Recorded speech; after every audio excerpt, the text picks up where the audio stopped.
Chris, if I want to know whether God exists, and I talk to my friends, I have friends who are deep believers, and I have friends who are radical atheists. And because I have many friends who are well educated, many of them have PhDs in science and various other things, so I can't differentiate them by their educational level, by their intelligence, and yet they have so radically different belief systems. And I'm caught in the middle looking at both of those. And so one of the things I ask myself is, if there is a God, then God must have made the universe to be religiously ambiguous. What else can I conclude? Well, I think that ambiguity is there when you approach the world purely, if you like, as a rational animal. In the sense that if you ask simply, what evidence have I got one way or the other, the atheist will rightly say there is no conclusive evidence for the reality of God. At the same time... No evidence at all, some would say. They might say there was no evidence whatsoever. I think, even the most hardened ones will sometimes say, well, yeah, that might push me in that direction, but they would certainly say there was no conclusive evidence. Similarly, I think, when it comes to the believer, they would actually, although there's been attempts to actually move from the world as it is to, some sort of theistic belief, and certainly there was a strong tradition of natural theology which sort of began in the 12th century, even before, but in the 12th century there were these sort of arguments for the existence of God which were essentially philosophical, or there were the arguments associated with early modern science which were sort of design arguments which the intelligent design people, who I don't have much time for, still try and actually hold on to. My own feeling is neither side rationally is ever going to be convince the other, simply because our response to God is not only a rational response to the world. It's something deeper. I've sometimes used that example of the way in which, the film The Wizard of Oz suddenly goes from black and white into colour. You don't see something different. You actually just see it in a new way. There's something else there. But, if you actually say, well, are there any extra people? Are there any extra trees? Or, is there an extra, yellow brick road? Well, you can see it's yellow at least when it's gone into colour. But it's not that you can see something different. It's just that you see what you already see in a completely new way. And that involves a human faculty, which is not just the rational faculty. You take a drug and you'd have the same experience.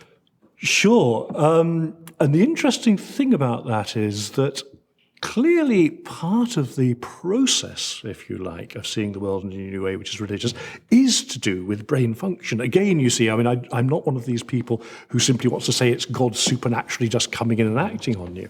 So who knows that it may well be that certain types of drug experience genuinely can trigger something. I wouldn't recommend it, but nevertheless can genuinely trigger somebody. And I've occasionally come across people who have actually said, yeah, actually their religious belief now was, in an embryonic way, started off with their experience of drugs 40 years ago. Yeah. I thought I was saying that facetiously. No. I mean, as I say, I wouldn't like to say that that's the case, but I certainly want to put it aside completely. Certainly, if you have this tight connection between the natural and supernatural, where there is less of a distinction than maybe had been in the past, that God works through the natural world very well, and therefore the brain systems that generate religious experience are somehow really associated with God, if God is so connected with the natural world. If those brain systems are stimulated, even artificially, that may trigger this natural relationship to God. I'm trying to follow your internal logic.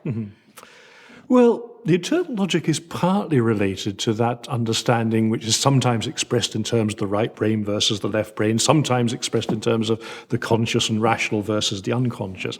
I would want to say that that sense that we have an unconscious part of ourselves, which actually informs and sometimes actually determines what we're doing consciously, so that, as some scientific experiments have showed, in fact, we often have already made decisions before we think we've made them. There is something happening unconsciously, which is very strongly there before the moment we say, yes, I'm going to do this. That, I think, is part of our understanding of the way in which God works in the world. And when I look at some of the, early sort of depth psychologists like C.G. Jung, who had a very strong sense of the numinous dimension of, if you like, what it was to be human and to experience God. I was very interested. Jung did a TV conversation with somebody in the BBC, I think in about 1957, not long before he died. And the interviewer said to him, "Do you believe in God?" And Jung replied, "I don't need to believe. I know." I mean, that sounds, at one level, absolutely ridiculous. But what he was doing was saying, what I mean by God is absolutely part of my experience of life. It's part of the framework within which I live my life. And although his idea of God wasn't the conventional theologian's idea of God, nevertheless, he was somebody who had, in a sense, gone so far into his own unconscious that he actually simply accepted that as part of what it was to be made as him.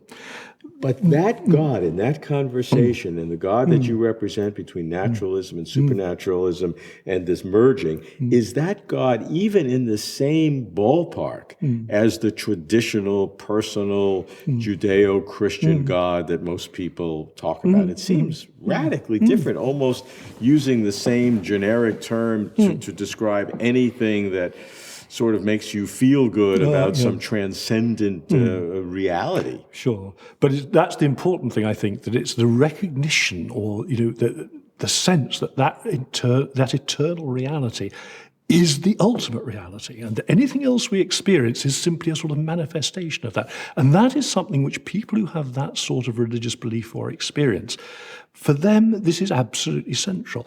And I think you're right. I think there are, if you like, levels of religious belief. One of which is to say, yeah, I believe in this sort of supernatural being who does this, that, and the other. And it then can get deepened, and certainly philosophically in the Christian tradition often has been deepened, so that at one level it sometimes seems that that deeper spiritual perception of what it means to talk about God doesn't have much in common with what's actually happening, when we just read the scriptures at a surface level. But again, you see, this is traditional Christianity. One of the earliest Christian philosophers said of the scriptures, look, there are three levels of the scriptures. There's the literal meaning, which may or may not have happened, he said. This is interesting. This was being said in the early centuries, which may or may not have happened. There is a moral meaning, something which points us in a particular direction in life in terms of how we make our choices. And there is a spiritual dimension, which is how we actually enter into spiritual realities in and through those particular words. Now that is, as I say, was a very early Christian understanding of how the scriptures were to be understood. And if, I think, that particular philosopher had said, how does that relate to God? He would have said exactly this sort of thing. He would have said, yes, we have to start with a very simple picture, almost the long-bearded chap in the nightshirt sitting on the cloud. But as we go deeper and deeper into our faith, that picture becomes something which makes that early picture seem something which, it belonged to our spiritual childhood. It's still appropriate for some people because it's a good starting point, but it's only a starting point. And I think that's very, very important. So when you say that, there are ways in which theologians talk about God which seem to have very little in contact with that very simple picture, at one level it's true, but at another level they can be held together because, as I say, they're part of a spiritual journey. And the sad thing is, I think, that too many people get stuck pretty near the beginning of that spiritual journey and don't actually take it as far as it needs to. The universe is religiously ambiguous if we approach it purely as rational beings. But I think if we go deeper into what it is to be a human being and allow ourselves to approach the universe at that intuitive level, which doesn't discount the rational, but somehow incorporates the rational, then I think ultimately we are led towards the reality of God. But there are no arguments that will take us there. The arguments are simply a starting point for a process which involves the whole of what it is to be human, not just the head.